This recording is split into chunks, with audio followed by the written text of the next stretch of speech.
Welcome to the third episode of the SuperHeroCrew podcast. In this episode, Andrew, Coach, and Rob talk about upcoming books from Marvel and DC coming out in November. And they also discuss a little bit about Absolute Carnage and House and Powers of X. What's up, my crew members? My name is Andrew. I'm here with Rob. Hello. And I'm also here with Coach. What's up? And we're doing another episode of the SuperHeroCrew podcast. This is episode 3. I can't believe we made it this far. Well, there was a little hiatus.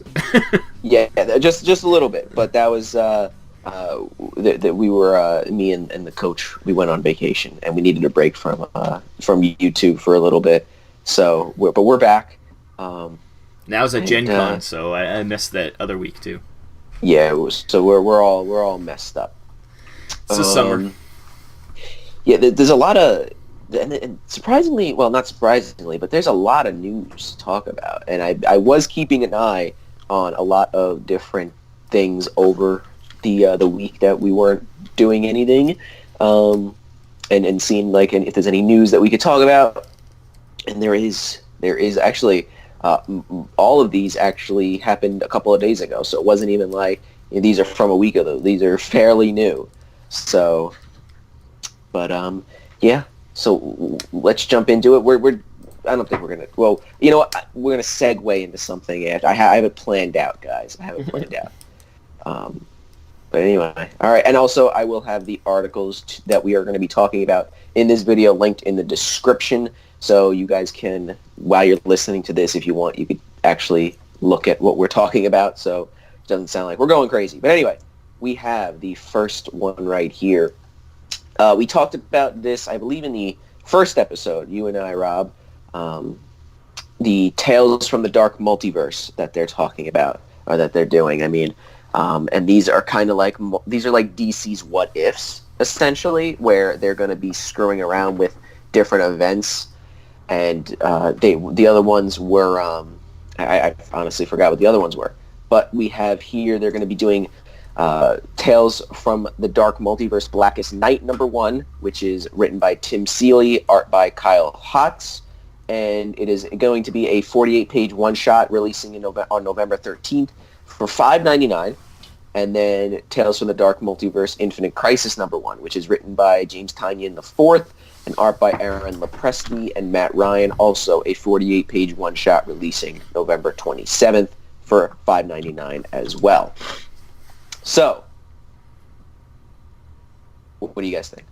Well, what do you think, Coach? Because you actually read DC. Rob doesn't. Mm-hmm. What do you think, Coach? So basically, a what if in the DC universe. Exactly, and they cover these events. Yeah, they're going to be screwing around with the events, which I like. You know what? I always like where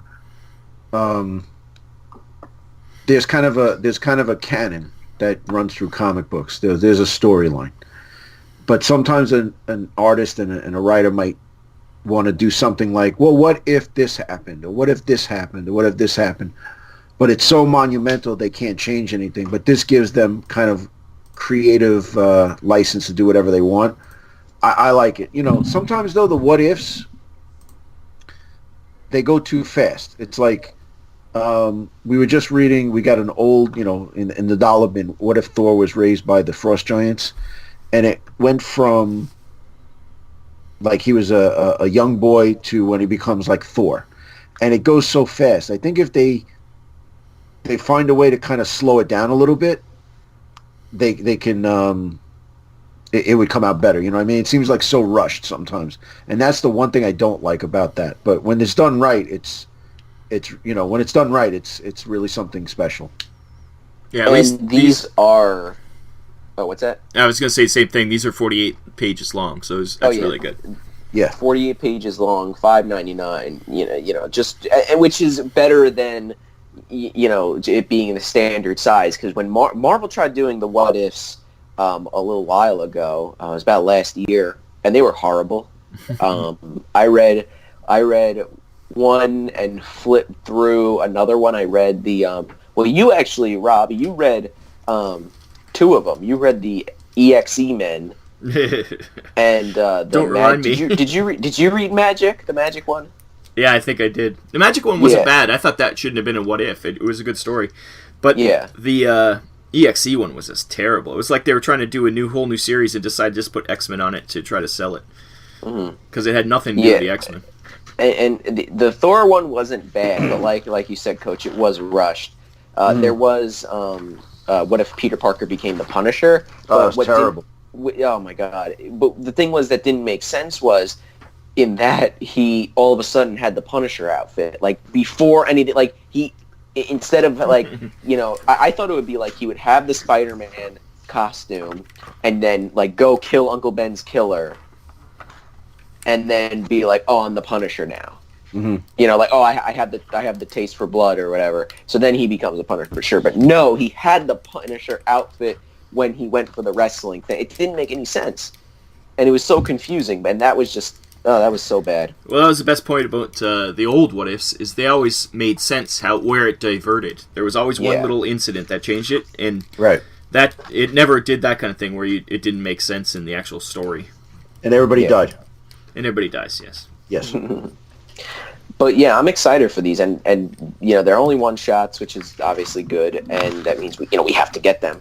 But yeah, because they have number 1 on the cover. Yeah, they have the number 1 on the cover, so that means we have to get them. But I'm excited. I'm excited for these. When I first saw the first article that came out talking about these, I was like, okay, I see what they're doing. But after I read Blackest Night like again recently, and seeing that they're going to be doing this, I'm excited now. Well, at least you're excited. At least I'm excited. Coach, are you excited? No, I like Elseworlds and stuff. So this is good. But like I said, it's got to be done right. If it's not done right, then it's done horribly wrong. There's no middle ground to it. It's black or white. There's no gray. Well, it will be the Blackest Night. There you go. So lots of gray. Yeah, and and like I said, it's good that it's bigger because it won't be rushed like the Thor, like the Marvel ones were. Well, I think you could write them well. They used to write them well. It's just somehow over the years they forgot how to write a single issue storyline. And that's you know what though, and those are my favorite types of issues, just one issue storylines. I just love that stuff. It's just one issue that you can read. It's not 30 part spanning thing. It's not 100 issues that has in issue 28, it had something to do with Bane, and then you picked it up on issue 33, and then by issue 75, they're still talking about Bane. It's not. I don't like that. That's why I dropped off of Batman. I was going to say Tom King, I was going. If you couldn't tell where I was going there, but that's why we dropped Batman. There's a really good video on this channel about Tom King. Just saying. Yeah, it's most viewed video. Anyway, one of the most viewed videos. But so I'm excited for these. These are coming out obviously in November, so that's pretty cool. And they can't hurt anybody because they're one shots. Exactly, and it doesn't matter because they're only Elseworlds, what if, whatever you want to call it. And you haven't read any of these yet, right? None of them have come out yet? Nope, none of them have come out. Not the old one, so you have to see the ones that we talked about. Yeah, because if they screw it up somehow in those original 3 or whatever it was, you'd be less inclined to buy these ones, I assume. Well, James Tynion the Fourth, I dig his writing, I really do, because he was doing some Wonder Woman and the Justice League Dark, the Witching Hour crossover, and that was the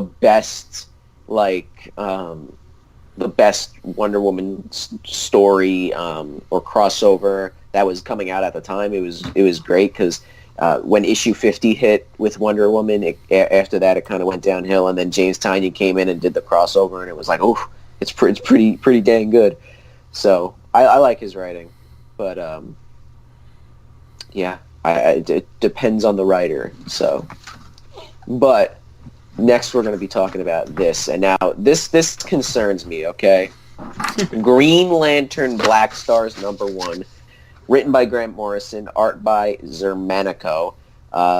It's going to be coming out November 6th, and it will be a 3-issue limited series. And in my notes here, I put, Grant is really changing the Green Lanterns, huh?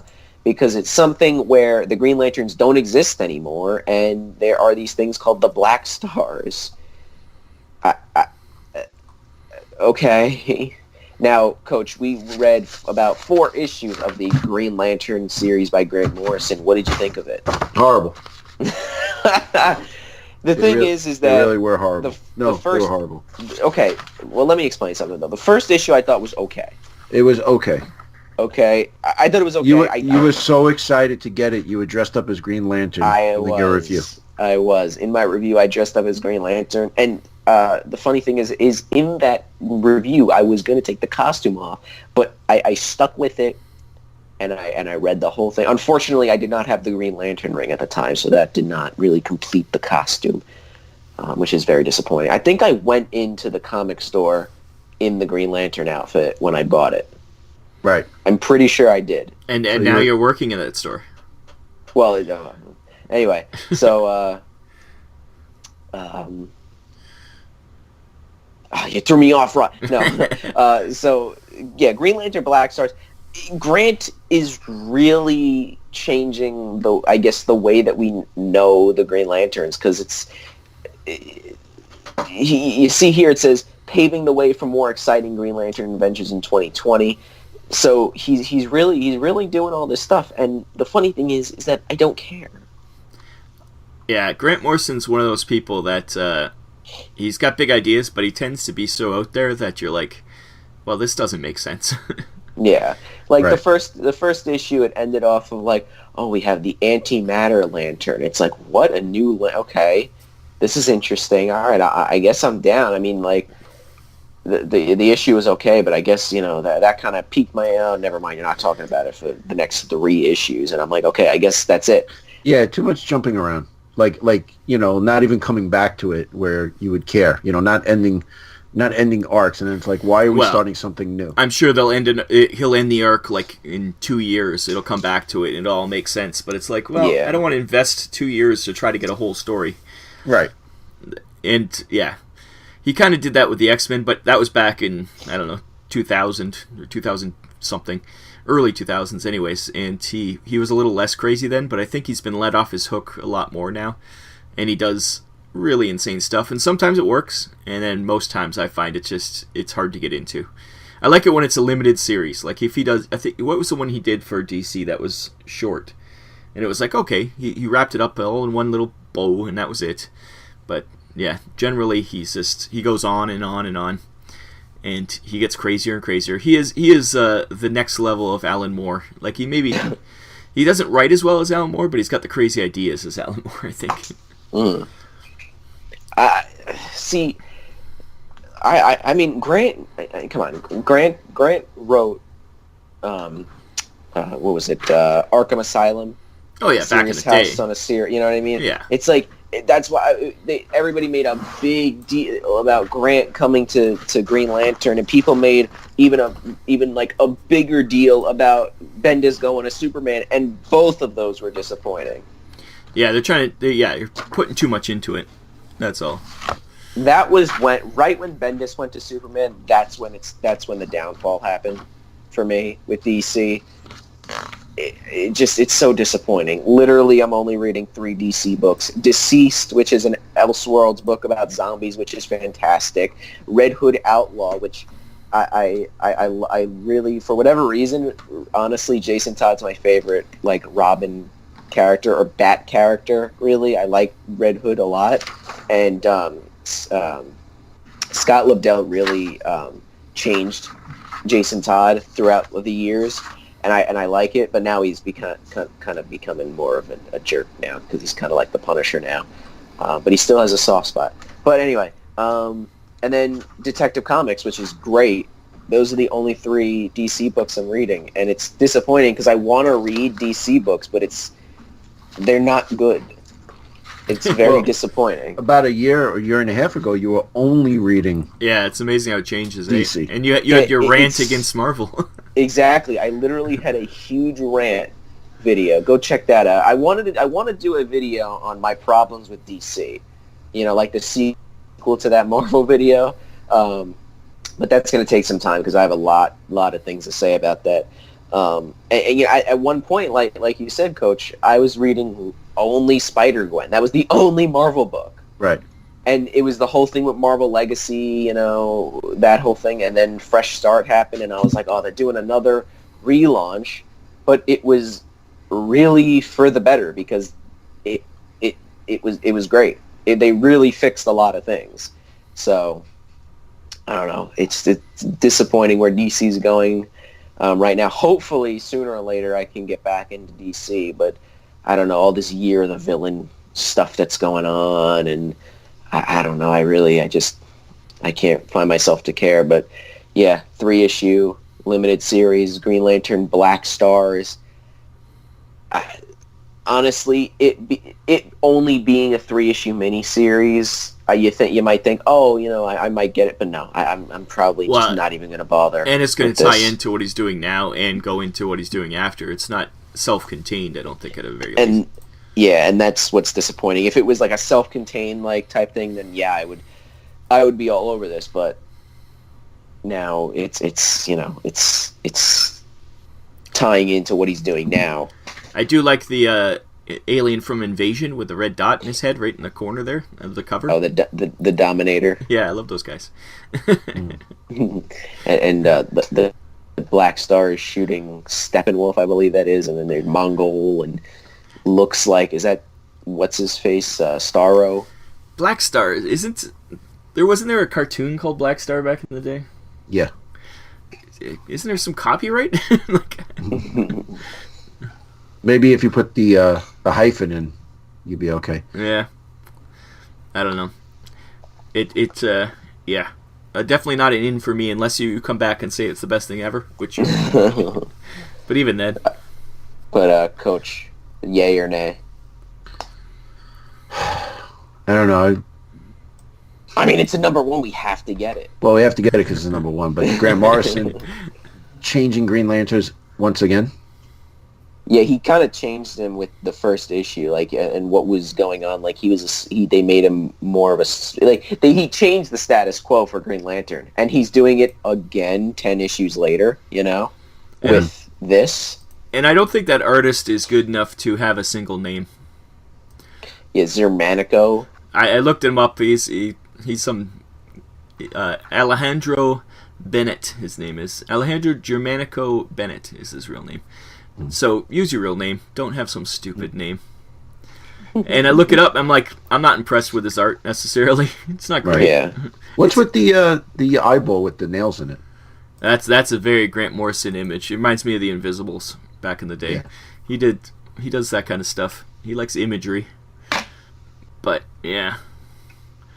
Who knows? It's very DC art. That's what I find with it. Yeah. But yeah, so that's Green Lantern Black Stars. Let's talk about something that I am kind of excited for. We have here Fantastic Four Negative Zone, #1, written by Mike Carey, art by Stefano Caselli, coming out in November, and it will be a one-shot. Oh, really? And also, on the cover, we have Annihilus, which I love his design. Who did that cover? Is that by that Stefano? It's a really nice cover. I like the dynamism. Yeah, the cover is really cool. The thing's mouth looks very weird, but I kind of like it. Oh yeah, he's almost like a monster. Yeah, never noticed that. Cover by Kim Jacinto. I was hoping the interior would be that art too, but if it's just the cover art. Yeah, it's Stefano Caselli. But this is a one-shot. Now, I'm excited for this, okay? I love one-shots, okay? I love that type of stuff because it's just a contained story, okay? Now, 2 things. Allegedly, it will be tying in to the Fantastic Four book, even though this is not written by Dan Slott, because Dan Slott, I believe, is writing the Fantastic Four book currently. And apparently there will be a backup story or some kind of second story. I hate that so much. If I'm going to pay $5 or $6 or whatever for an oversized issue, I want there to be one consistent story. That's why I thought Wolverine versus Blade wasn't bad, because it was just one story. I was so nervous that they were going to have like a second story. Absolute Carnage. It was $8. I thought it was going to be the story and then like a backup. No, it was one whole story, which I'm happy about. I don't like when there's multiple stories. Because then that makes it where the story might feel rushed. The story that's advertised on the cover might feel rushed. It did say how many pages this is? I don't believe so. If it's like a lot of pages, sure, throw it in there. But if it's only a normal sized book, which it probably is, since they're not advertising that it's oversized. Yeah, I agree with you 100%. It's just going to be rushed, the normal story.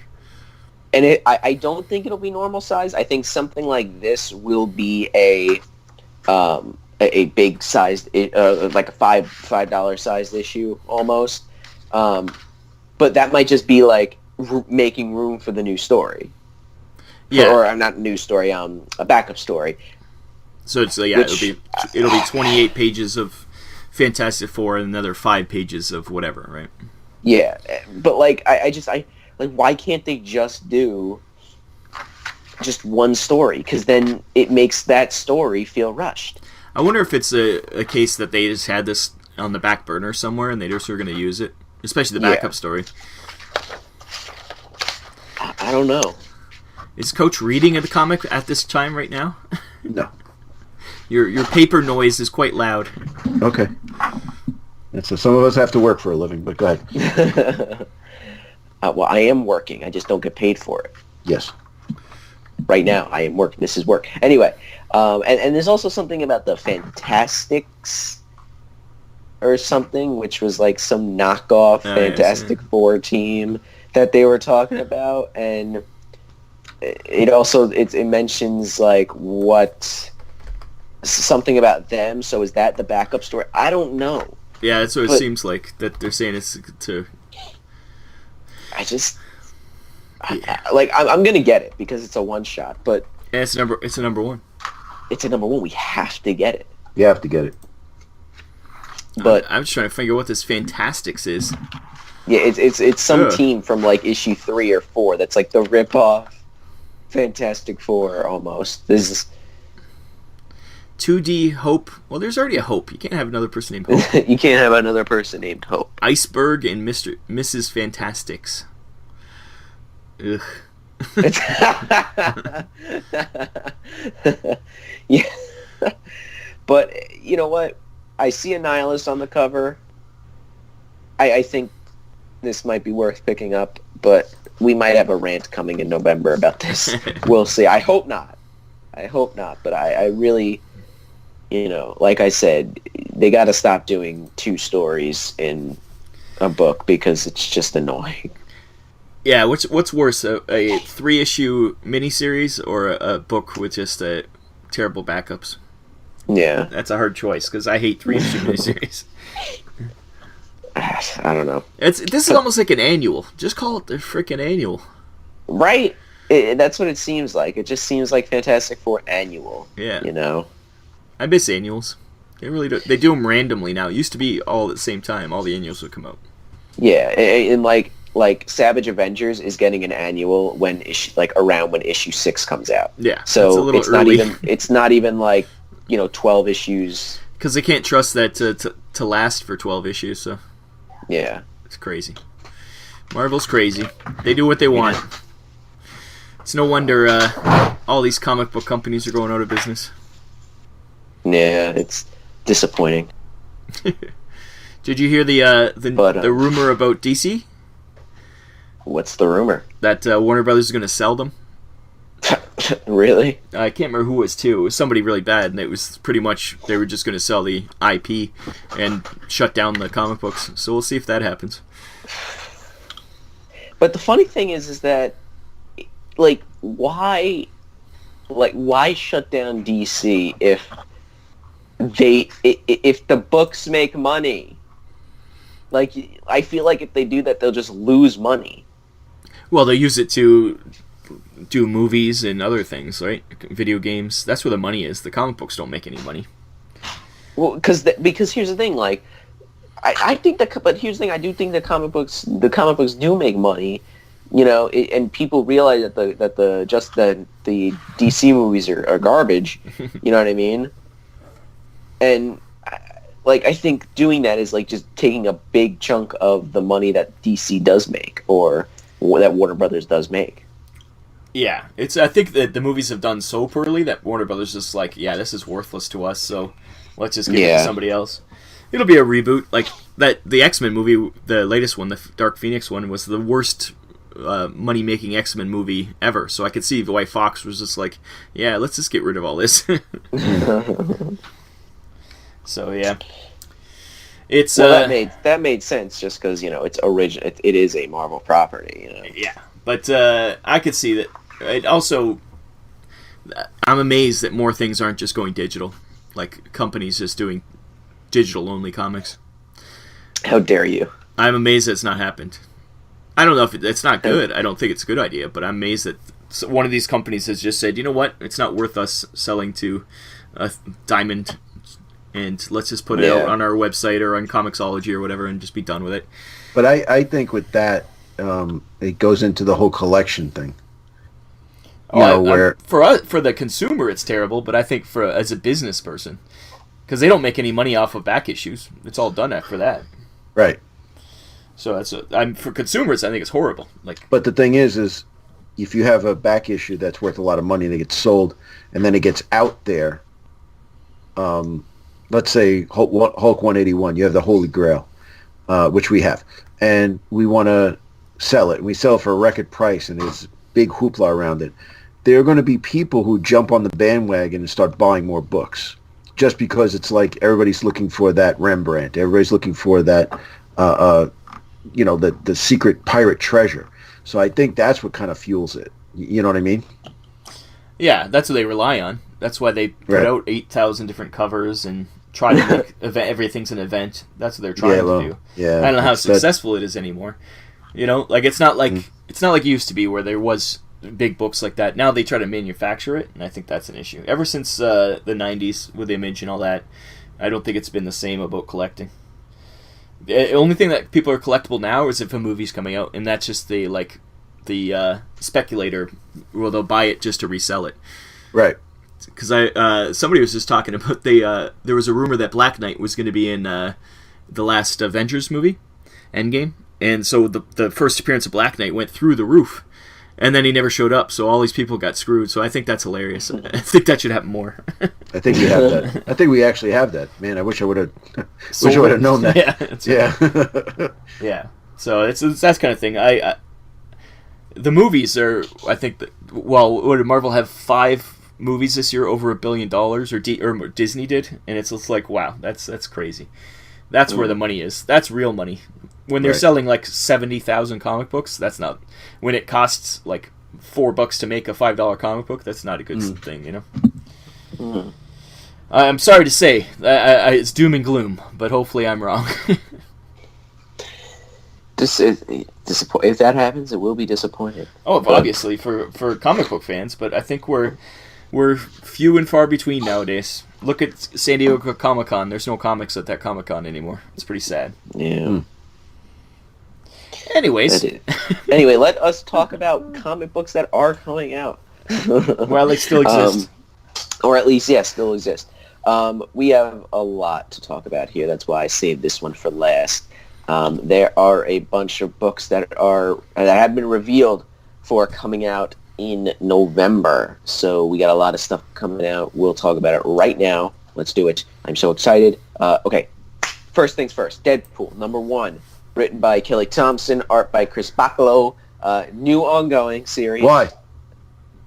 What? Why? Why is it new ongoing series? Yeah, because they're going to sell more issues. It's number one.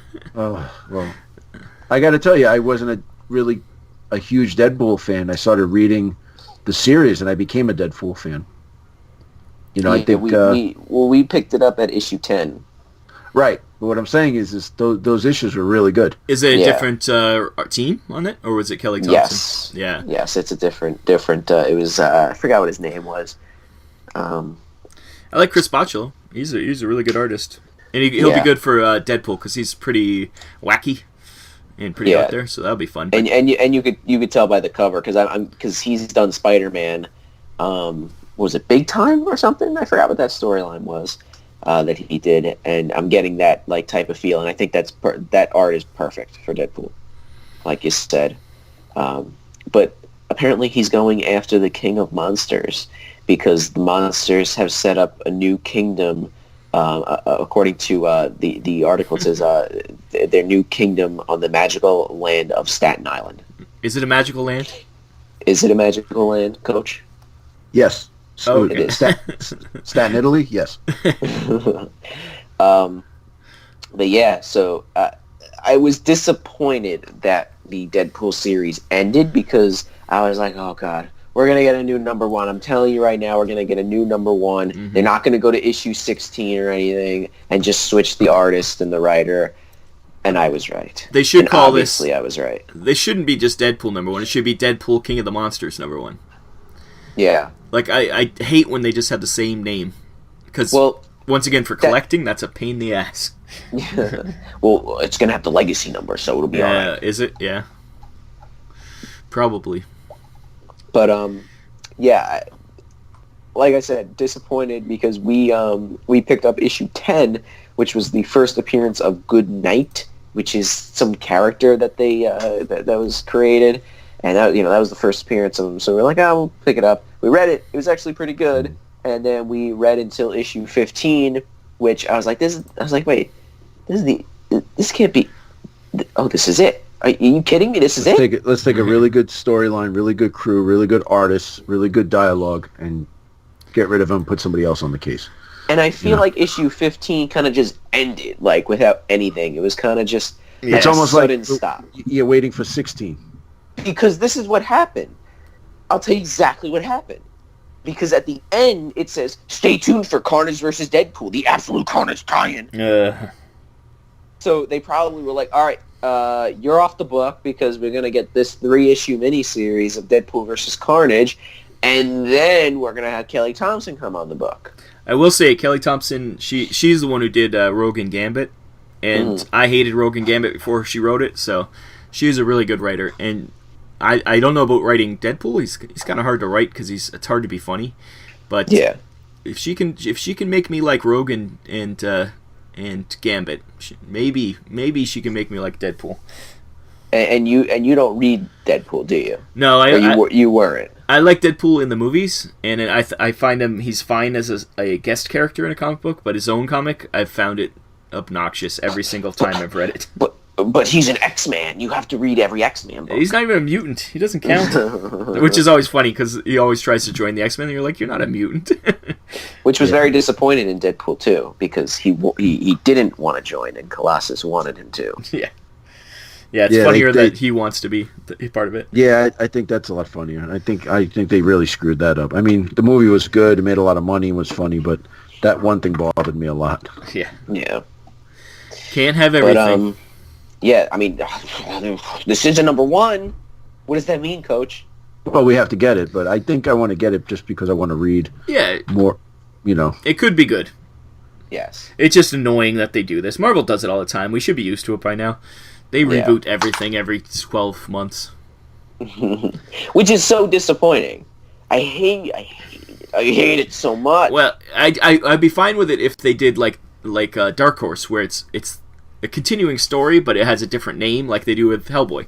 So you can jump on at any point in that storyline, but it's still a continuing story.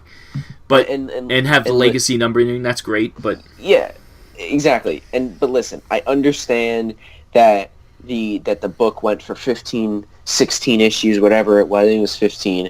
Went for 15 issues. Had this writer and artist. I understand that they're going to change the writer and artist and then give it a new number one 3 months later. I understand it. I get it. It happens every time.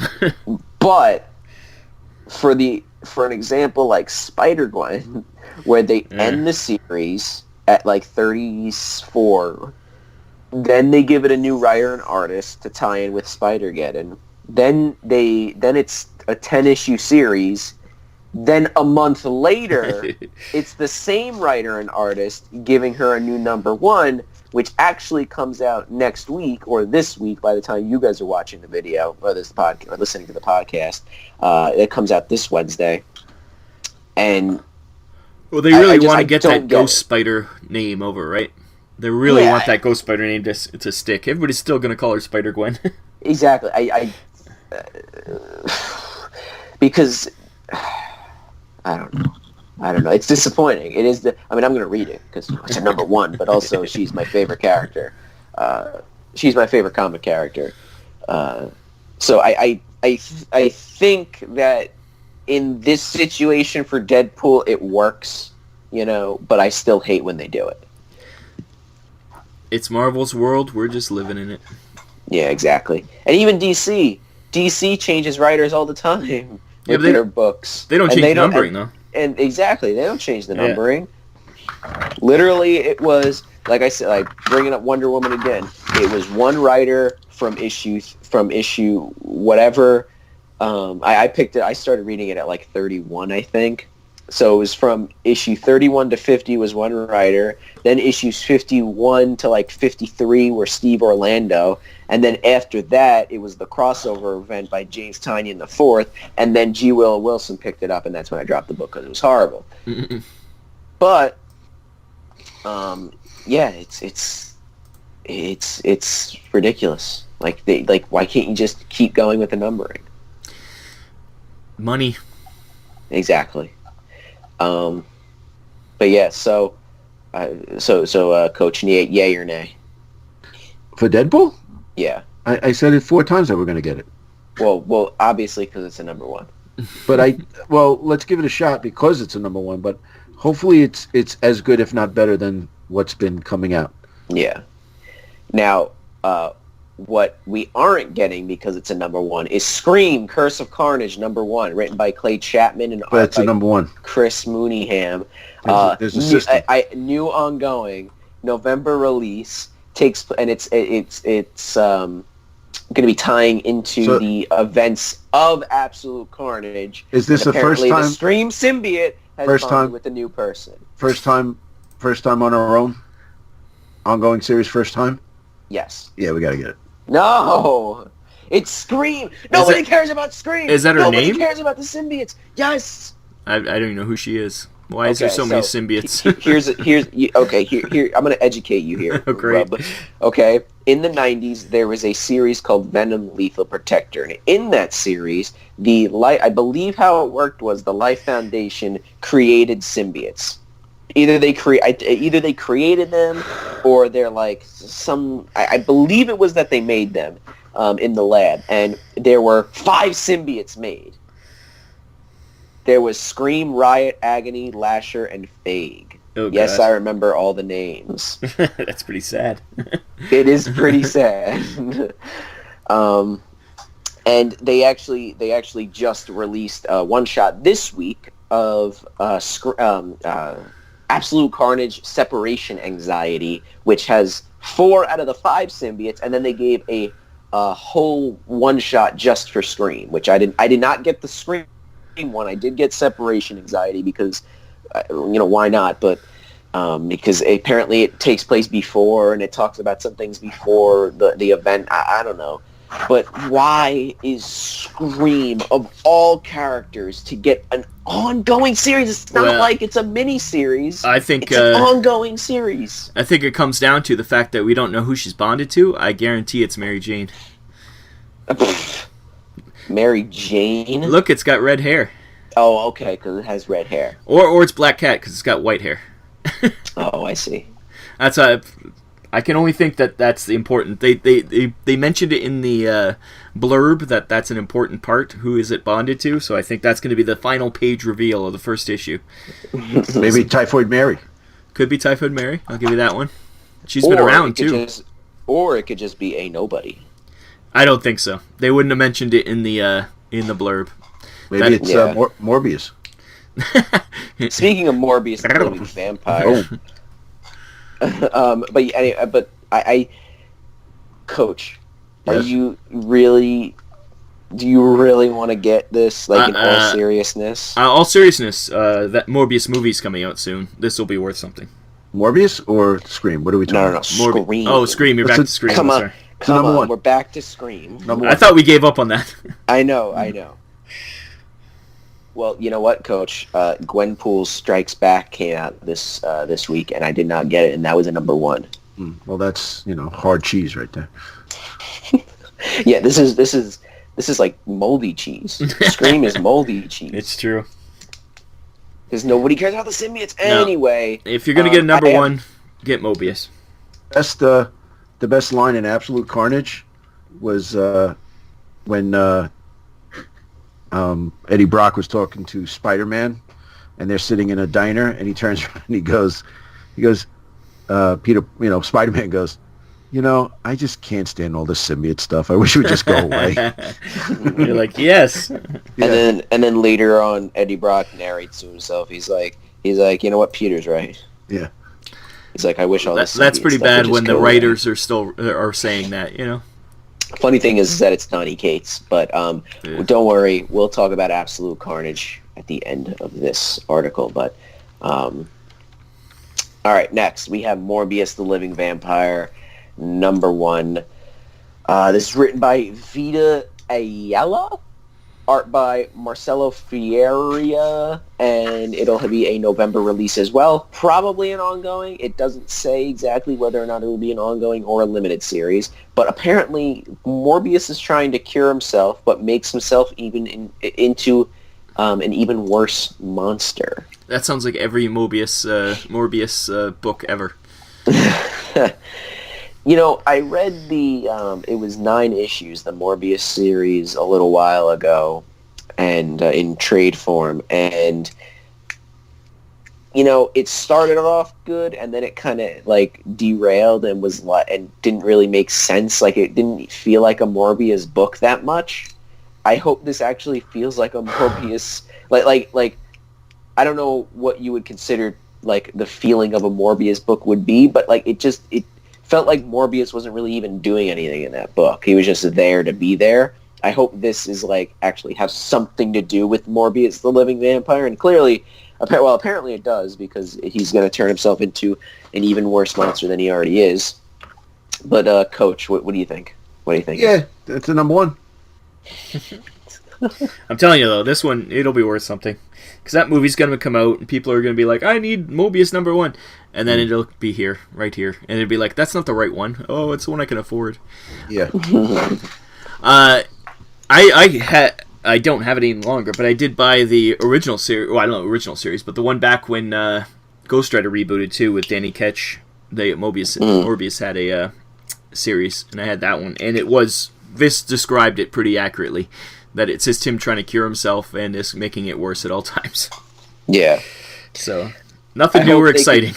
I hope it could be something different though. I hope so, because I like when these smaller characters get their own series. Not like Scream, because that just doesn't make any sense. But something like Morbius, I could see who's an actual character. Yeah, exactly. Who's an actual character that we kind of care about at least. Yeah. Unlike Scream, but who I never even knew existed. Did you really not know? No, I've never heard that person before in my life. Really? Yeah. That's how little I try to avoid all symbionts. I actually, the way that I found out about them was Spider-Man Unlimited, the app. Oh, really? And I was like, who are these guys? And then I did my research. I was like, oh, okay. Yeah, that was like, what, 6 years ago? Yeah, they've been on my mind for 6 years, unfortunately. But yeah, so I'm excited for this Morbius book. I mean, at least I hope it's good. And that's all we can hope. Scream, I hope it's horrible. I hope that book is horrible and it gets canceled after issue 2. But yeah, Morbius the Living Vampire. Obviously, Coach, you say yay, I say yay. What about you, Rub? No. No. Let's get into some... It doesn't have an X in its name, yep. Exactly. Let's get into something that does have an X in the name. We're going to be talking about the second issues of the X-Men books. Now, I'm just going to go through the writer and artist real quick. X-Men number 2, written by Jonathan Hickman, art by Lionel Francis Yu. Fallen Angels number 2, written by Brian Edward Hill, art by Sisman Kudgransky. Okay. New Mutants number 2, written also by Jonathan Hickman and art by Rod Reyes. And X-Force number 2, written by Benjamin Percy and art by Joshua Cassara. Now, in the article, it doesn't show the anything for Marauders number 2 and what was the other one? Excalibur. Marauders and Excalibur, yeah. But it shows it in the video, not in the article for some reason. These will all be coming out in November, and I'm happy to see actually that they're not twice a month, because the first issue of all of these books are coming out in October. Second issues are all coming out in November. I'm happy to see that it's not twice a month. Yeah, it's actually monthly. That's a nice sign. And there's 4 or 5 comics? Well, 6 comics. 6 comics. So most you'll get is 2 in 1 week, hopefully, if it lines up correctly. Yeah. So that's not horrible. It was getting bad there for a while. There would be like 6 comic books of all X-Men. It'd be like, Jesus. X-Men was like its own thing. It wasn't even like Marvel. It was its own thing. I think it still is. Reading these things, there's no indication that this exists in the regular Marvel universe. Any of these. I'm trying to see if there's any indication on any of these covers. There isn't. That there's anybody that's not an X-Men character. Yeah. But that means no symbiotes. Exactly, no symbiotes. Rob, you're the expert of all this stuff. I'm going to let you kind of, if you don't mind, take it away if you can. What do you think about all these books? Let's go in order. Yep. So X-Men, it's island of unspeakable horrors appears on the horizon. X-Men have to cut out for themselves, keeping Krakoa safe. So it's another evil island trying to attack Krakoa. Yeah, and I honestly thought that Krakoa would not be around by then, because I guess I thought that the whole House and Powers of X would change that, and Krakoa would just not exist anymore. I think it's not going to exist in the way that exists currently in the Powers of 10 and House of X books. I think it's going to go back to being just an island that you hang out on, that Quentin Quire vacations on. I think that's what's going to end up beginning again. It might be like Utopia. The good thing about Krakoa is that it can move around. The problem with Utopia and also not Mandrapore, the other one that got nuked. The problem with both those ones was that it was in one place, so they always could attack it. The Sentinels could just come and destroy it. But now this can move around, so maybe X can have a mobile island base. That'd be kind of fun. They do seem like a lot of squeaking. They do seem like they're their own nation still, though, because it's almost organized like different groups of military or like that's how some of the books seem like. That's a lot of squeaking. Get over it. The X-Force book, it said something about the X-Force is the CIA of the mutant world. So it's I guess they're, like it says, CIA of Krakoa. So that one. Well, we'll get to that one. We're going order here. I'm sorry. So that I'm sorry. X-Men seems to be straight up just X-Men. That's fine. Yeah. And it's got it's the Summers family, because it's got Kid Cable, Cyclops, and whatever her name is. I forget what they call her now, but Rachel Gray. And that's fine. So that's that friendly book. Next one, the Fallen Angels, is like the Rogue team. They're like the Black Ops team, or I don't even know if they're working with the regular X-Men, but they're kind of got nothing to do with Fallen Angels, the original comic book. It's just name only. But this one also has Kid Cable, so he's in both. But it has X-23 and Psylocke. But Psylocke is now the Kwannon character. The Psylocke we used to know is now Captain Britain. That's something that's come up out of these new series. So Betsy Braddock is Captain Britain, where Quanon is now Psylocke. So they can have their cake and eat it too. So we still get a psychic ninja who wears a bathing suit and has a katana, but then we also get Betsy Braddock back in her English form, so that's good. I'm okay. I'm okay with that one. So they're kind of like a rogue team. I think they're out looking for people abusing mutants, I think, and they're going to go save them. Unfortunately, I don't see Gabby. I'm pretty upset about that. Hopefully she survives all this. Mm. And New Mutants, it seems like it's just a funny team-up book of the old New Mutants getting together, having fun. And they're up in space, so it's kind of weird. But that almost seems like the more jokey book to me, especially with this cover. It's got like word balloons on it and stuff. Mm-hmm. X-Force, like you said, was the CIA, which I think the best thing about this one is that it's Wolverine, Kid Omega, and Domino are like the special ops side of the team. So I just want to see Kid Omega and Wolverine hanging out because they must hate each other. He used to be his Wolverine used to teach Quentin Quire, but we'll see how they work together because I think their personalities will clash quite nicely. Mm-hmm. And yeah, that's all the ones they talked about. We still don't know much about Marauders or Excalibur. Excalibur, like I said, it's got Captain Britain. I think it's going to be more of an international team. And Marauders looks like it's going to be the bad guys because the cover has Emma Frost and the Black King on it, so who's no longer dead. Once again, there's a lot of undead people in these books now. Yeah. So yeah, this is the X-Men and the new crop of X-Men. I think it's fine. It looks good. We'll see how well it's written. A lot of these writers and artists I've never heard of before, other than Hickman. And Lineal Francis Yu, obviously he's famous, but everybody else I don't know much about, so we'll have to see. It's Marvel is known for just grabbing people from other countries that are cheap, and because they don't want to create a new image. They learned their lesson in the 90s. They no longer want to have all these superstar artists who will leave and abandon them.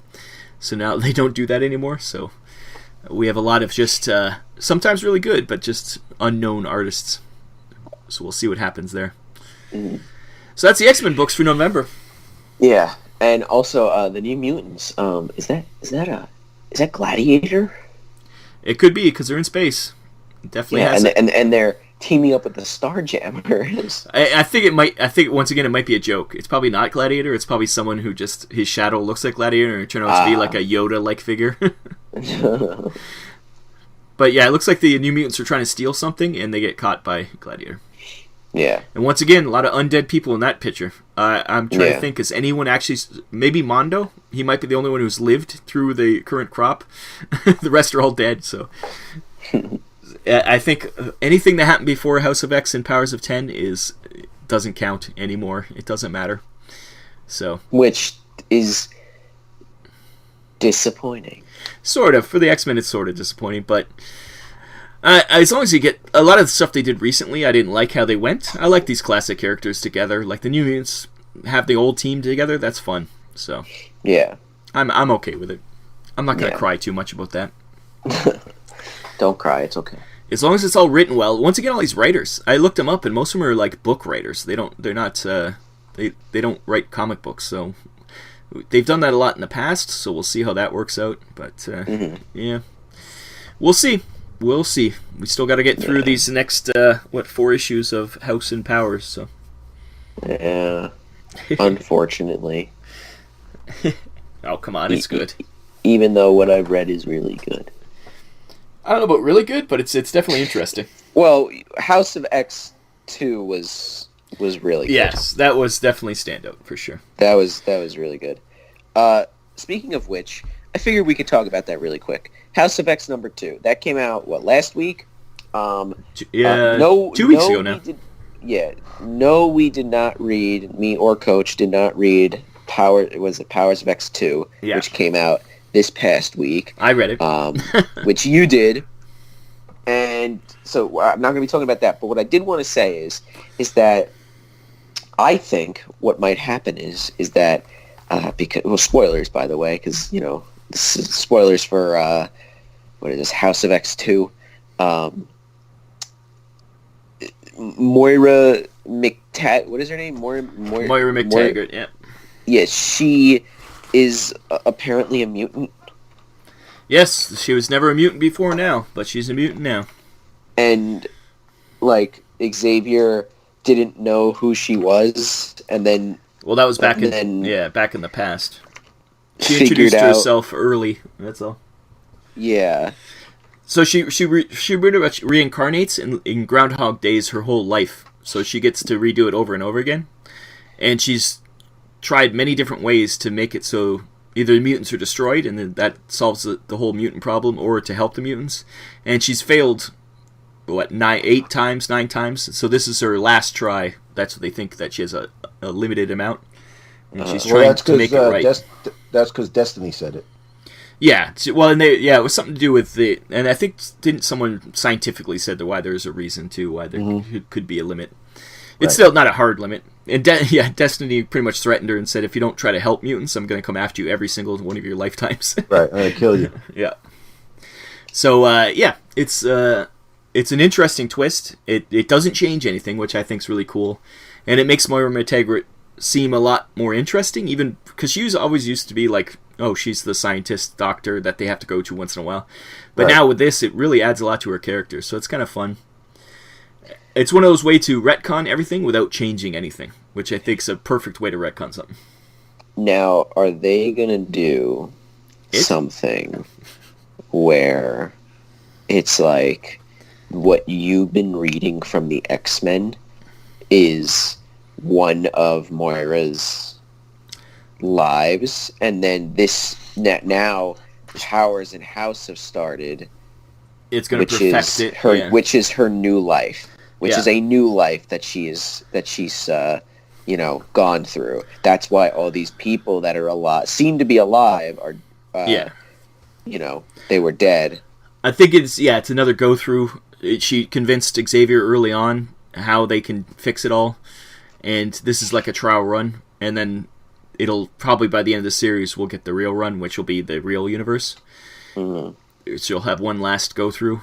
I noticed that she's not in any of these books, and neither is Xavier, and neither is Magneto so far. I think, although Magneto has been shown in some of the, maybe not though, in the covers. But a lot of those characters aren't in these books, so I don't know if they're going to make it through the series. But they're the main acting characters in it. Because Moira went to Xavier, and he read her mind, saw what happened, and now he's coming up with a plan. And they went to Magneto and said, "Hey, let's do this plan." And he's like, "Wow." That's something like Magneto's like, I've been waiting for you guys to do this for years. Yeah, because it's kind of like, we're going to be separate. We're not going to try to... The dream has changed, pretty much, Xavier's dream. It's not about mutants working with humanity, it's just the survival of mutants. Separate, and maybe not at war with humanity like Magneto wanted, but at least not integrated. So it's interesting, and we'll see. I think you're right. I think by the end, it will be... This is her go-through, and we'll see. Even into the Powers one, because the Powers one takes place now, in the past, current, future, and then far future. So I think it's showing how everything they're doing is affecting the future, and they're going to try to fix it because the future isn't great. So I think they're just trying to work it out the best way they can to make sure everything works for the mutants, and we get the new status quo. Yeah. I don't know. Which is another way to change everything but keep it the same. So you could still say it's the same universe, but they fixed it, kind of. Mm-hmm. So I just hope that they don't take them out of the... I hope all the heroes are like all the Avengers and all those people are still in the same world, because it's always fun when the X-Men run across Dr. Doom or... Honestly, if that's the case, then I can't read Marvel anymore, because that would be ridiculous. That was always if it's some separate thing. I don't think that they're going to do that, because that just seems like very, just too weird for them to do that. You know what I mean? Just have the X-Men as a separate universe. I could have seen that if the movies were not going to be integrated. If the movies were going to stay separate, that Fox was still going to keep doing their movies and Marvel still had their movies, I could see the comic books as saying, okay, we'll do that separate.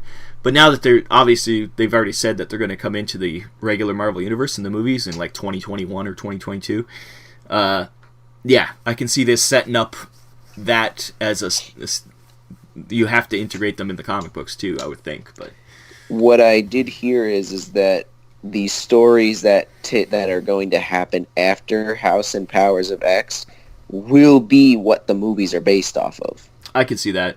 I could see Hickman as the architect, just like Joss Whedon was, kind of, and I could see he'd be the one to try to modernize the X-Men and bring them to a place that you can understand who they are. Yeah. Because other than the classic X-Men, once you start into these weird ones, which it looks like they're really cutting a lot of the weird ones out. If you look at who's in these books, it's all like the main ones, other than like Mondo, and other than that, it's a lot of the regular characters. There's not too many of the side characters in these anymore, so we'll see. Yeah. They might be still around, but they're not going to be the focus, and I think they're trying to keep it clean, so you can just do you're going to have Cyclops in the movie, and you have Storm, Jean Grey, like Beast, all the main characters, right? Although it does look like, to me, it looks like Jean Grey and Beast are putting off to the side, because once again, those movies did so poorly that I think they're going to kind of sideline some of those people from those movies.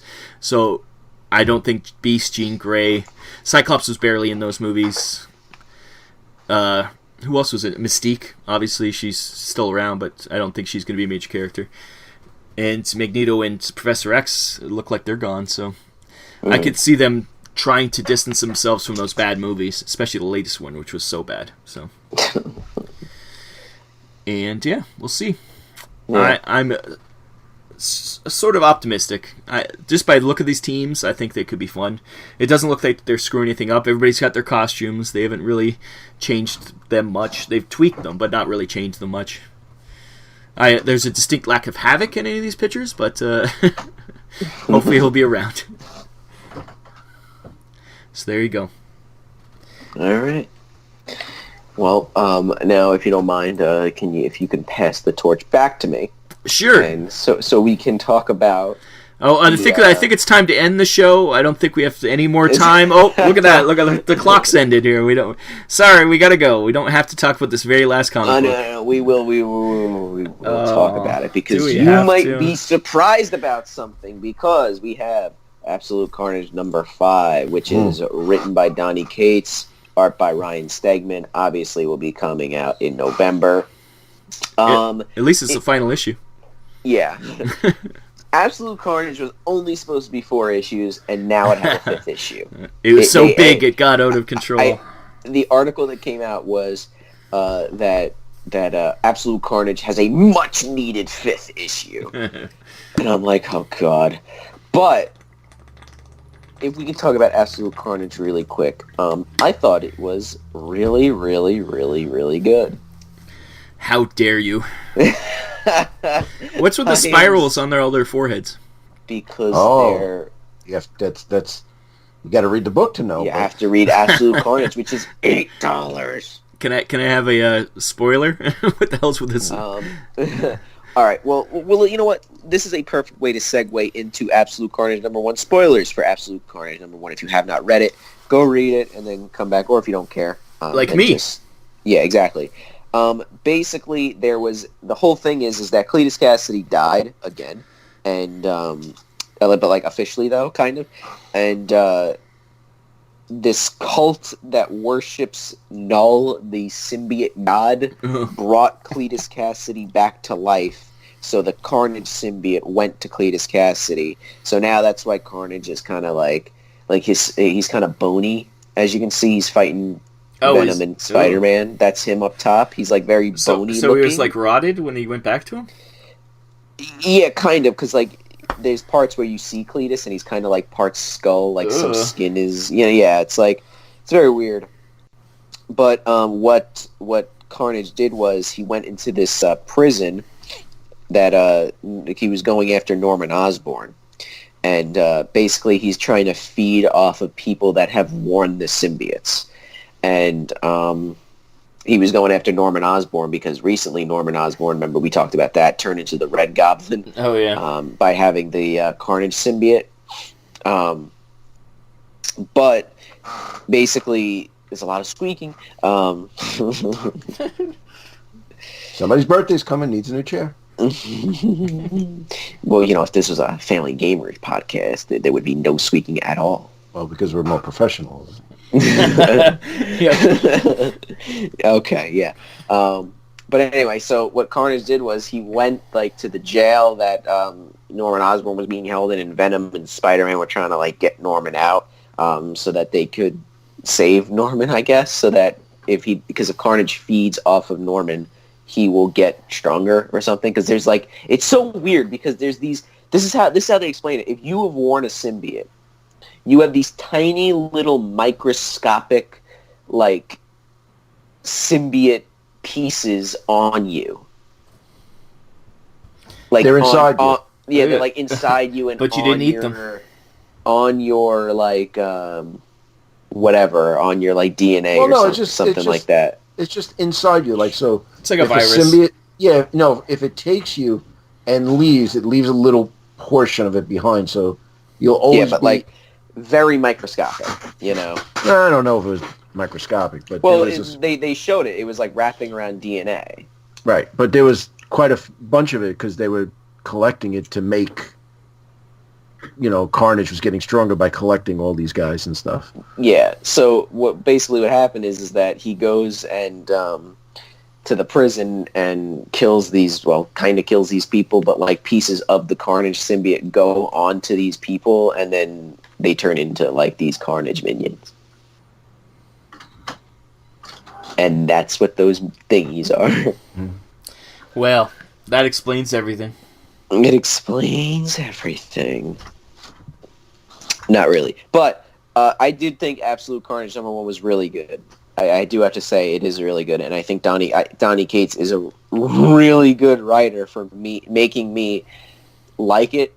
Not making me like the symbiotes, but making me at least like the book. That's where I can give the credit to. I at least like the book, which is surprising. But if it's well written, anything could be good, I think. Exactly. And Donny Cates sucks, but he knows how to write Carnage, I guess, and Venom. I guess people rave about that Venom book. I don't. And he wrote, I think he wrote some of the X-Men Blue stuff, and it was that's when all the Poison started showing up, and it was just terrible. Oh, Poison X, the greatest crossover event ever. Well, I didn't even read it. I stopped reading it. I don't know what happened to the X-Men characters for a whole 6 months because they went into space with some poison stuff. I don't know. God, so stop reminding me of this stuff. I'm having flashbacks. Coach, what did you think of Absolute Carnage #1? I thought it was really good. I was going into it with the rule of it's got to be a #1, so we bought it, and it was expensive, but the artwork was good, the story was good. It's I want to read Carnage too, and I'm in the same boat with you guys. It's all right, enough with the symbiotes. I like Venom, but I've never had, especially Carnage, Agent Venom. I think is really cool. Yeah, but it made me want to read the next set of stuff. So, that I think that's what really, it was a good story. But now it's okay. Now, what do I do? What do I read the next one? Do I not read the next one? And it's it's interesting. I'd like to read it. So I did like it.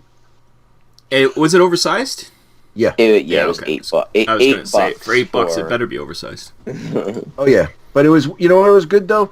It's like in the old days. I don't know if if you guys remember the Treasury editions, where they were oversized. They were I don't know. They were 12 by 24. They were huge. Yeah. And you get them, they were $2, and oh my God, $2, because comics were a quarter. But you would get 6 issues in there, and they would put it in. It was huge. So it reminds me of stuff like that, things that really matter. I like it. I do like it. Now, what's upsetting about the Absolute Carnage is, well, first of all, there's a lot of tie-ins.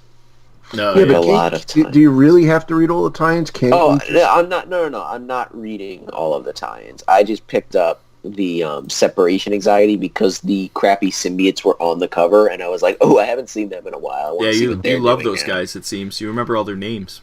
I know. They're so dumb, I love it. That's the thing. But here's the thing, all right? You have Absolute Carnage Lethal Protectors, which is a 3-issue miniseries. Then you have Absolute Carnage Miles Morales, which is another 3-issue miniseries. Then you have Absolute Carnage Scream, which I thought was only a one-shot, but no, that is also a 3-issue miniseries. Leading into her own series. Exactly. Then Absolute Carnage versus Deadpool, which is also a 3-issue miniseries. Then it ties in with Venom and Amazing Spider-Man. And then there's one-shots like Separation Anxiety, Avengers, Symbiote Spider-Man for some reason, which doesn't make any sense because that book, Symbiote Spider-Man, is a mini-series that takes place back when Peter had the black costume before he knew it was an alien. Oh, it all matters. It never matters. Then we have Ghost Rider Symbiote of Vengeance, which is also another one-shot. Immortal Hulk, and that's it. So, they're not even tying... It's not even like that you're getting an Immortal Hulk tie-in. You're getting a whole one-shot. Yeah. It's not good. And it's better than being in their own books, I guess. Yeah. Because then if you are reading those books, you're not so annoyed because you don't have to read this stuff. Yeah, because here's the thing. Like, I was gonna drop Miles Morales Spider-Man, but I ended up actually getting issue 9. I haven't read it yet, but if it's good, I mean, I'm gonna go until issue 10 because issue 10 is supposed to be like a big deal. They're introducing a new villain and. The Ultimate Universe is apparently coming back into play somehow. Again? Yeah, I don't know what's going on with that, but apparently issue 10 is like the issue 250 of Miles Morales, so that's why it's kind of like a big deal. But even though it wasn't Miles Morales for most of those numbers? Exactly. And like, now that I am reading the Miles Morales book, does that mean I have to get the Miles Morales 3-issue tie-in, you know? Like, I'm only planning on getting the main book. I'm not getting anything else besides, like, Separation Anxiety, like I said. But, like, you know, there's an Absolute Carnage Avengers tie-in. You know, we're reading the Avengers book, so does that mean we should get the Avengers tie-in? You know, it's like, that means, like, so if I'm reading that book, should I get the tie-in? You know? Yes. Why is that? Because I want to hear the rants. That's true. I think it'll be hilarious. Coach, what do you think? I don't know if you need the tie-ins. I'll be honest with you. I think I like the Carnage. You know, so sometimes the tie-ins. I don't know. You know, I think most times the tie-ins are useless. So. Yeah. But like I don't know. I just like this was the War of the Realms. Like, all the tie-ins were like pretty dang good, except Agents of Atlas. It kind of dipped down at the 4th issue. Even the X-Men one was good. Yeah, and like, but some of them don't make sense. Like, all right, X-Men, I get it. You should definitely have that as a miniseries, as like a 3-issue miniseries. The Punisher one, yeah, you should go for it because Punisher Kill Crew it came out, which you could check out the review from yesterday. By the time this video comes up, that'll be out. That would have been out yesterday, which has to do with the Punisher miniseries from that was the tie-in to War of the Realms. And like, but like the ones that didn't make sense, it was like there was War of the Realms Giant Man, and it was like all 4 like characters that have Giant Man's powers, basically, that can grow. So, okay, that didn't really make sense. Like, why would you have that? Then it was Agents of Atlas, or New Agents of Atlas, which was like, what was the point of that? But they also got a 5-issue miniseries as well. The first issue, which came out 1 or 2 weeks ago, I think 2 weeks ago. And then, like, Spider-Man in the League of Realms. Like, that was another tie. Like, I don't understand, like, some tie-ins make sense, but some really just don't make sense at all. You know? Like, I understand giving, for Absolute Carnage, I understand giving them, like, Miles his own miniseries, because that's, you know, a Spider character. He's going to be in the event. Scream, I could even understand that. You know, that makes sense because she is a symbiote. But ones that don't make sense, like Lethal Protectors, it's Iron Fist, Cloak and Dagger, and Morbius. That's like an odd group. Yeah, I don't like. What's like? Why? I wonder if they're gonna get TV shows in the new Disney Channel. Oh God. Well, Cloak and Dagger already have a TV show. Yeah, but nobody. Was it canceled? Nobody cares. It might be canceled already. No, they're actually crossing over with The Runaways from Hulu. Oh. And it's actually, I think it's in the second season already. And I think Moon Knight doesn't need a TV show. That would be a good show. Moon Knight would be awesome. Yeah, they've rumored that a long time. I wouldn't be surprised if that happens. And who is it? Mobius is getting his own movie, so. Morbius. Yes. Well, did you guys? I know Andrew read it. The latest Punisher and Moon Knight's in it, and they have a great exchange. It's he turns around and he goes, "Hey, Mark, how you doing?" He goes, "All right, Frank, how are you?" He goes, "You still listening to that fake God that really doesn't exist?" He goes, "Yeah, I am. How's your dead family?" and it was just, it was so cringy, but it was like, you know what? If they really existed, that's what they would say to each other. You know, like yeah. You know, how are you to say that my craziness is any different than your craziness? Right. And it's just like, but like Moon Knight, when he first came out, he was basically Daredevil with toys and. Oh, he's Batman. Yeah, you know, he was just like that. Now it's like, all right, yeah, I like Moon Knight now, a little crazy, a little. Yeah, like. You know, Garth Ennis, I think, did a really good, or was it Warren Ellis? I think it was Warren Ellis did a really good Moon Knight series where it really explored his insanity. Like, he is insane. Right. Yeah. But he's just, he gets the job done. They did it more like he was, like a secret agent type deal, and it wasn't good. You know, I like what they're doing now with it. You know. Yeah. But yeah, I just, with all these tie-ins, I don't understand, like why do some of these, you know, like. They must just offer the writers, and they just are like, yeah, I want to use these characters, and like, okay, I don't care. Oh, I got an idea for Moon Knight. So, you know, he's going to do this, but we're going to switch it around. It's a little edgy, but it's not too bad. Yeah. Yeah, or it's like, let's add Power Pack into it, and it's okay. Yeah. I do have to say, though, the main event is only one issue a month after August, because the first two issues come out in August, and then issue 3 September, 4 October, and then 5 in November. So I think it's better, because like War of the Realms was 2 issues a month.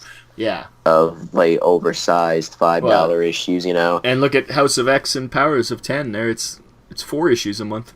Yeah, that's ridiculous. But also that's literally going to be going on like what is it, like 2 months or something? October I think is when it ends. Yeah.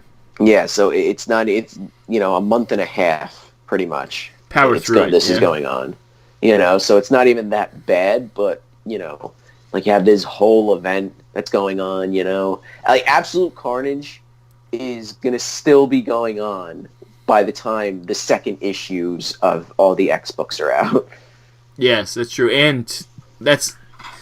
The Absolute Carnage, that Scream, starts the same month as... her regular series starts the same month as it's ending there. So hopefully it doesn't matter that she has her own book and that you have to read certain one first. Because I hate when that happens, when the event's still going on, but they've already moved on in the regular books. You're like, oh, that's what happens. Oh, thanks for ruining it.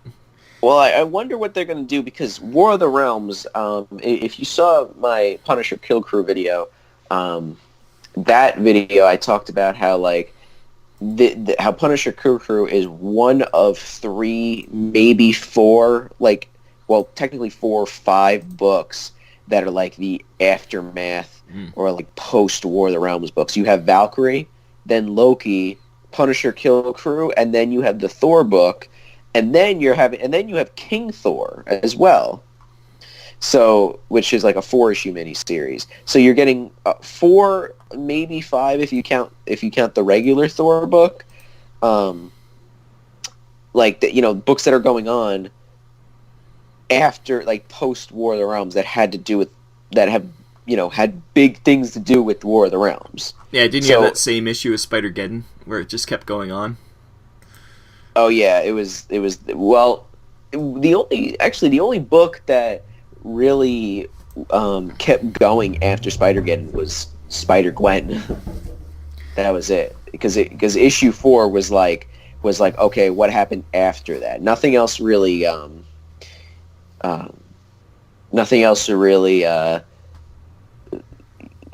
kept going after the event. Like I said, Spider-Man was the only one.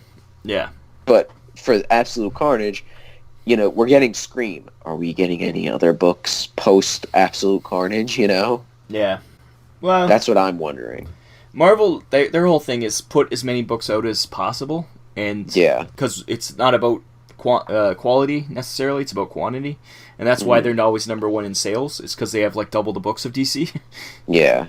Like DC gets pretty close for having a lot less books. Like I think in general they sell better, but it's just Marvel just has so many that they can't help but sell. You're always going to have somebody who likes something, right? Yeah. So they see the numbers. They see that like Venom books sell, so they're just going to keep pumping out books about symbiotes. And so it's not really their fault. I think it's the consumer's fault. Yeah, pretty much. So you can't blame them for trying to. They're doing what people want. The people ask for more Carnage, more symbiotes. They're giving it to them. Vote with your wallet. Yep. And we'll see. I think that what's her name? The girl symbiote. Scream. I think she's not going to last long. They're going to see that her sales aren't just because she's a symbiote. I don't think it's going to. Nobody has any connection to that character. Like it's not like it's Carnage or Venom, So we're gonna get that one guy in the comments. It's like Scream's my favorite character. That's fine. My favorite character is Havoc, and he hasn't had a book for many long time. So yeah, we all have favorite characters that don't get their own books, but Scream has never had her own book. It was the first time. Which is, I'm all for it if you're into it. I'm not going to read it. It's a number one, so we have to get it. But I refuse to read it. That's all. Good philosophy to live by. Well, there's limited space. There's too many number ones. I used to do that, and I just ran out of space and gave all my comic books away. So, in the old days, we used to get 1 through 5 just to stick it out, Well, yeah, but there was also about a third as many, less than that, probably as many comic books out there. That's true. And a lot less companies. That was like, remember when the new X-Men book came out? It was like, oh my god, another X-Men? Yeah. Oh, right. Yeah, that was crazy. Yeah. And now when there's a new X-Men book out, we're like, oh, great. Another one, yep. Another one. Jean-Claude Van Damme. What? Nice and random. Don't say what. That's Andrew's line. That's my line. That's He's like, an inside joke and a half. Oh, Jean-Claude Van Damme. No, I was like, who's that guy that played the Punisher in the old movie? Jean-Claude Van Damme. Dolph Lundgren. Yeah, whatever that guy's name. I was like, Jean-Claude Van Damme. Poor Jean-Claude. Can you believe there were 3 Punisher movies and only one was good? Which one? War Journal.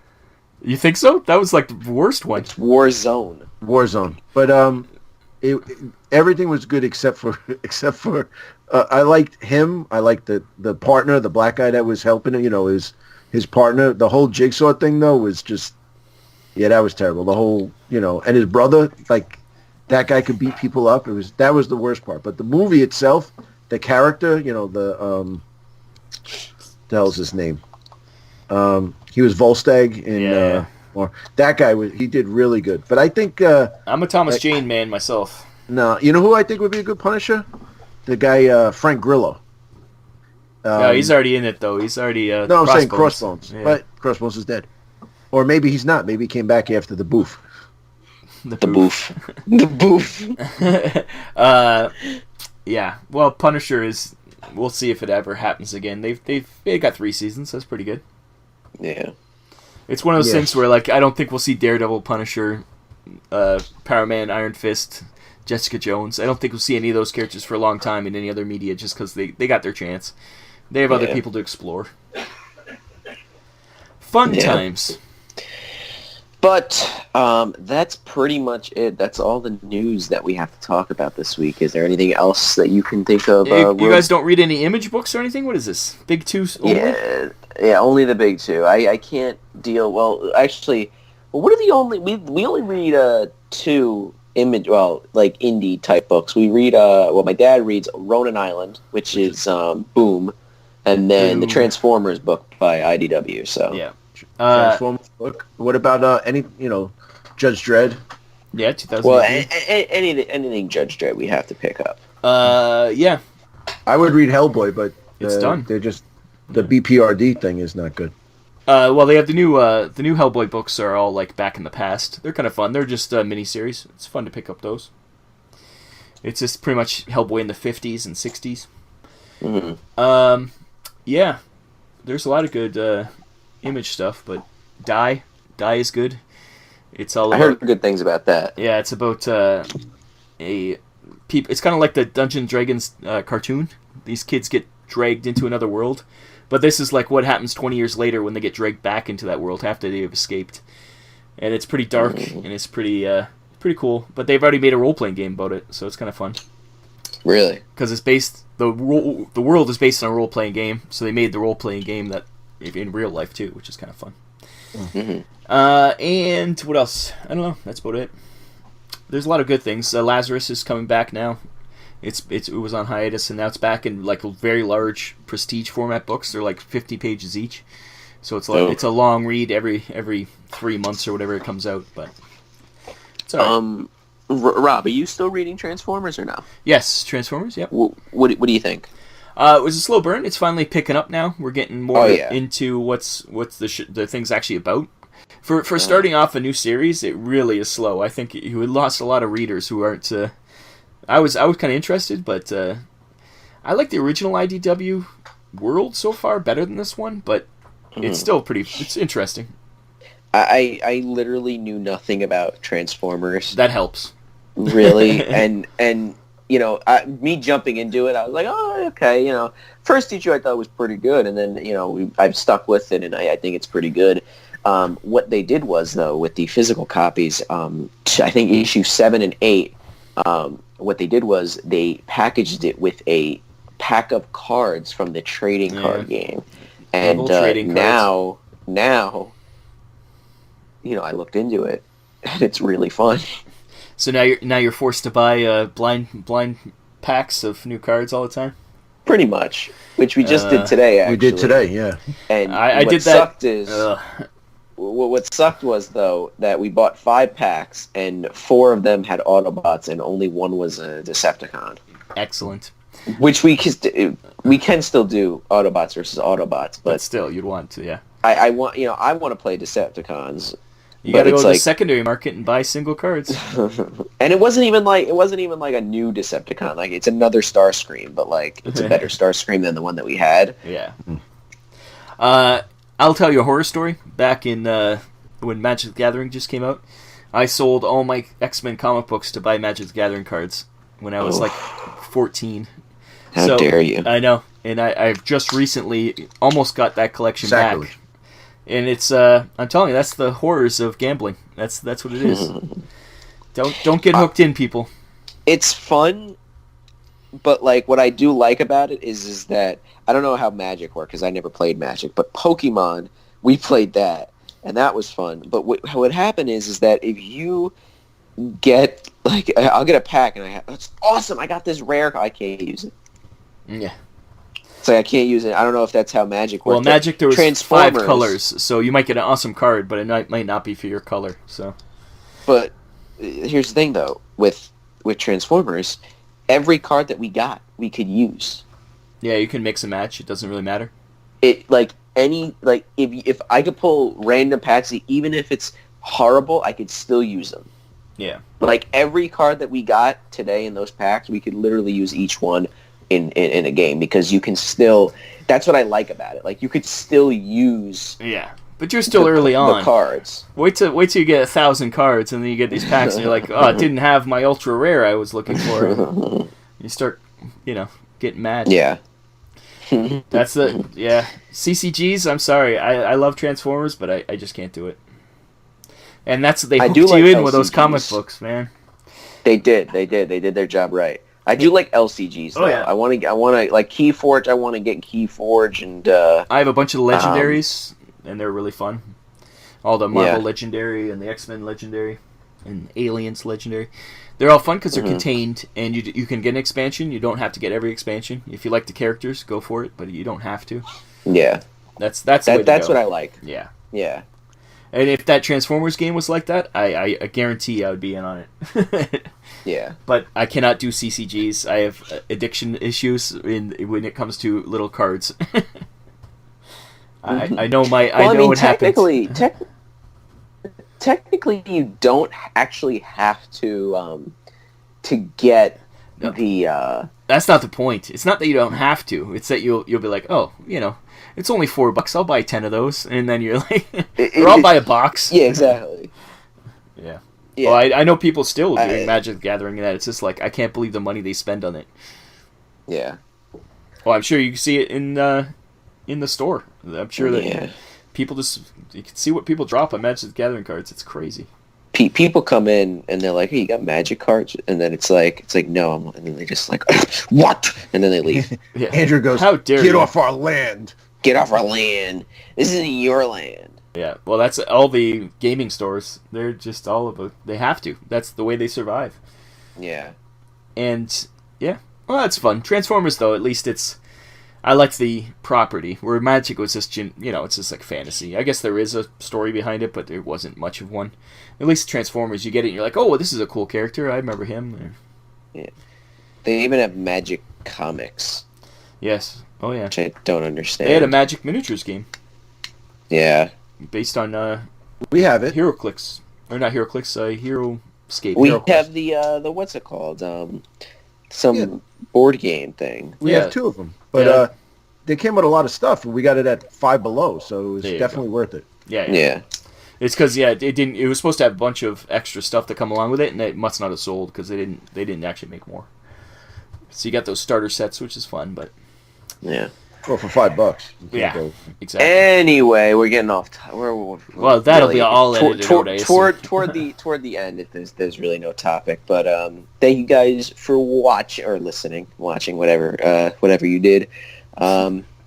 Like the video, comment down below about your opinion on some of these things that we talked about, because we want to hear what you think, and maybe we can argue with you in the comments, which would be fun. And also, like Coach says, don't dislike the video and not tell us why you disliked it. If you dislike the video, I say if you're going to dislike the video, don't be a coward. Tell us why. And if it's a legitimate thing, we'll change it. But if not, don't be a coward. Well, any interaction's good though. Any click, doesn't matter if they dislike, they like, doesn't anything they do with your page is good. If I don't like a video, I'll leave a comment. I've never disliked a video, but if I do, I'm leaving a comment like, hey, this was good, but I don't agree with you because of this. You can be civil and start the conversation. Yeah, so I just do it to one channel in particular. I just dislike every video they put up, and then... That's you?